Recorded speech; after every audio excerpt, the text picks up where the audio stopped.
Holy Snikes, that's all I got to say. Nikes. That's a good one. Completely different subject before we went live. And, wow.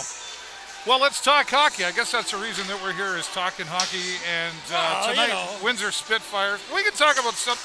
We've never stood on decorum before. I don't understand why we're doing that now, but whatever. Well, I mean, I don't know. What is there to talk about here? Windsor Spitfires in the house of the Sting here tonight. Another team that you don't want to slouch against. Nope. And there's a bit of that highway battle between these two.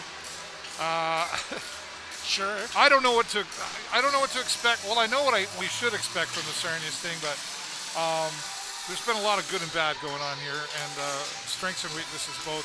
Yeah. They just haven't been able to pull out the consistency, and of course, a tough loss against London. I will say, you know, we didn't come out of that gate as strong as we were meant to, as we've talked about many times.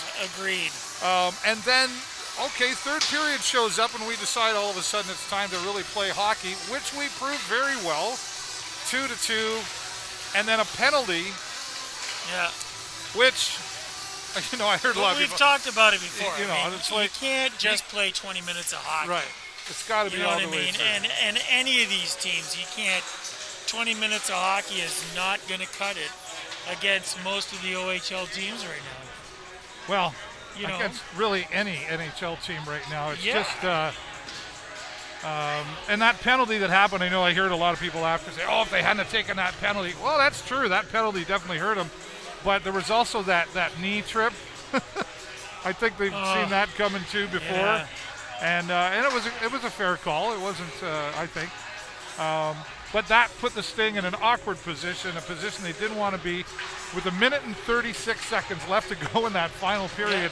And now you're taking a 2-minute penalty.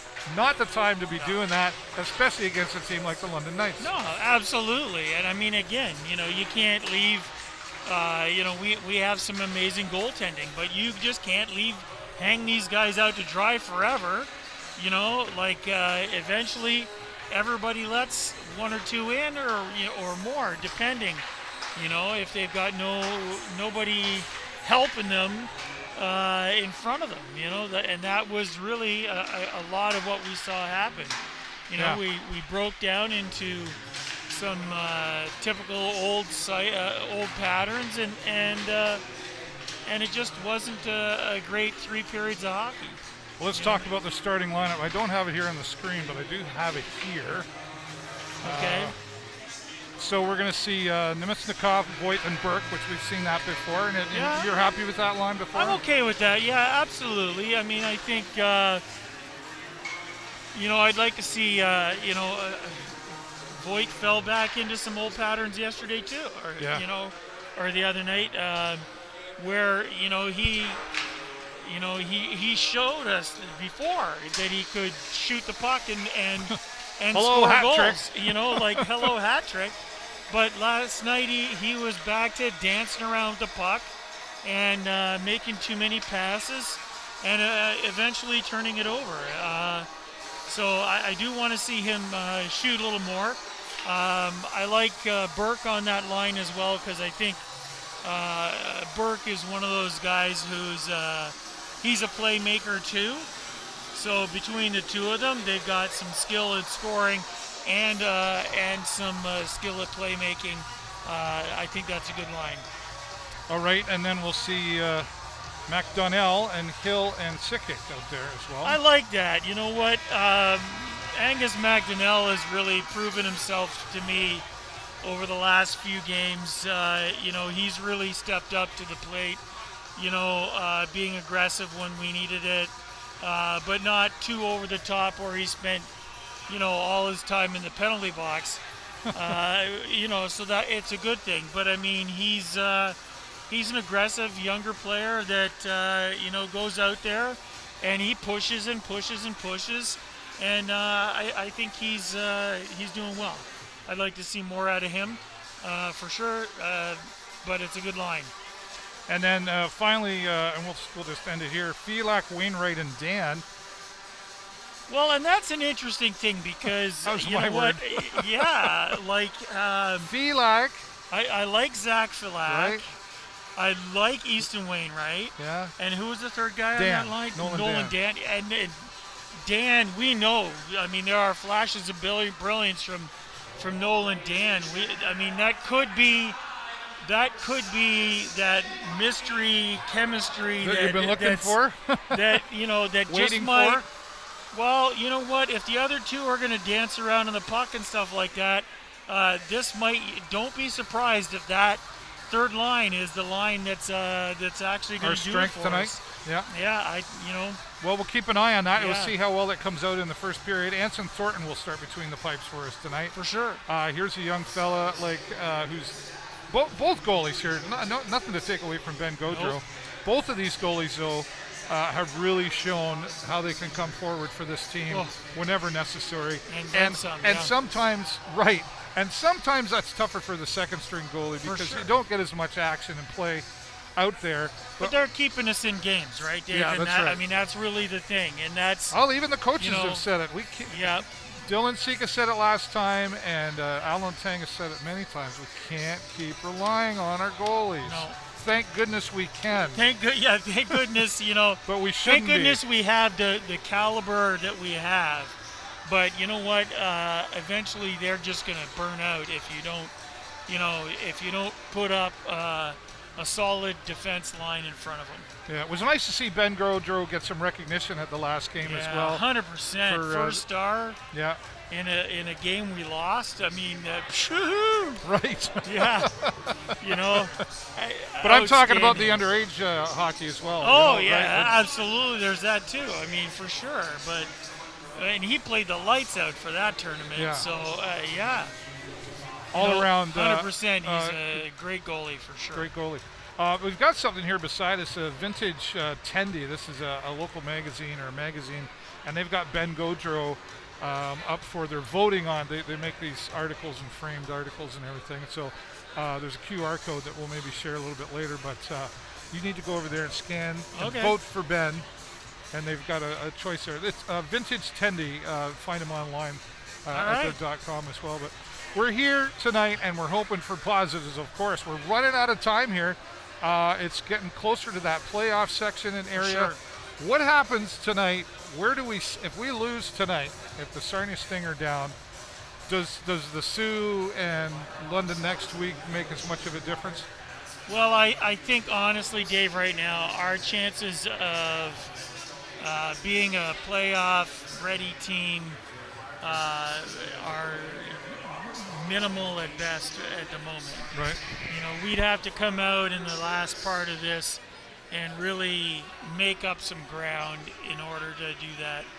And I just, I don't want to put my team down because I know, again, we've talked about it many times. Being realistic here, though. They've got the skills, but they just seem to have the problem putting it all together.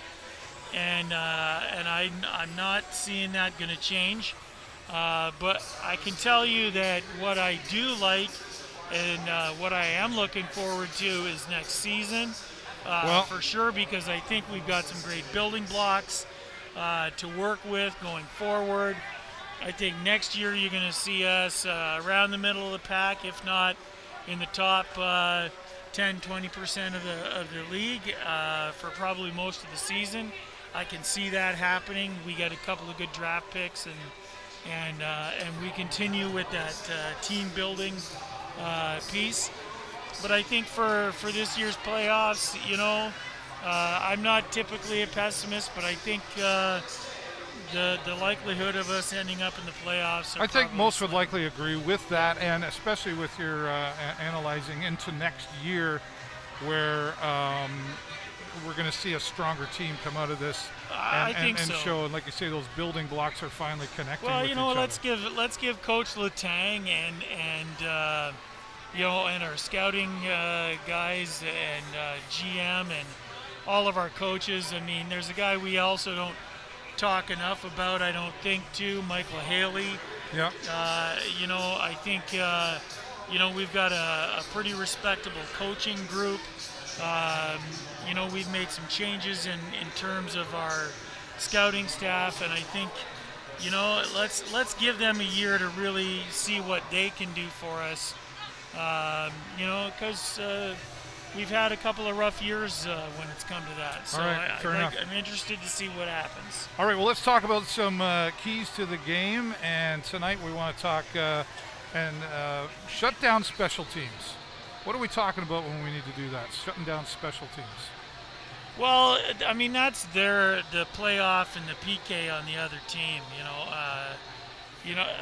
We've I think our own special teams have really stepped up, but I think Windsor is they have they're at the top of the league. Like, they have some pretty significant stats when it comes to the PK and also the power play, and I think that's we're going to really have to watch out for that if we're a little on the weaker side with those special teams pieces. For sure. And then we want to talk about the strong forecheck and then move the puck. Strong forecheck, move the puck. We talk about moving the puck a lot. Well, and I think it's a matter of momentum. But you got to get control of it first. It's a matter of momentum, Dave. Like, I mean, you and I have talked about this again a couple of times. It's about not playing in the corners, using that open ice to the best advantage. It's skip the little short passes or that drop pass and that kind of thing, and let's keep that momentum going.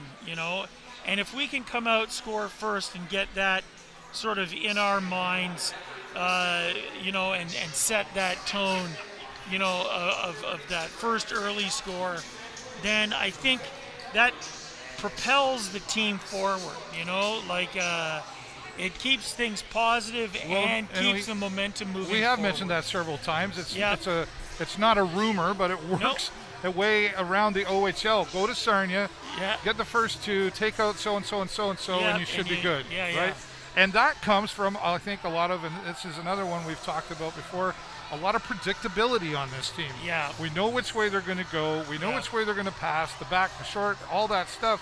And it just becomes such a pattern that it doesn't, anybody can watch the playback videos and figure it out. For sure. So, key to the game, keep that momentum. Yeah. Let's get that forward momentum. Let's get the puck out of our defensive zone and into the forward zone, and let's be playing more in their end than we play in ours. Sounds good. All right, well, we're about 10.5 minutes away from the Sarnia Sting coming out on the ice to take on the Windsor Spitfires. We'll be back at the end of first period intermission. Hopefully positive, nice, happy, hopefully nice things. Big smile to see absolutely. through Jay Peckham's face and everything. And by the way, I thank you for the very nice comments that you threw on my Facebook page. I meant every word of it. And I do know how to spell sports now, I think. But there was a time. You're getting better. Or at least maybe I'm only at the letter O right now. I don't know. I'm getting closer. Sport 1. Yes.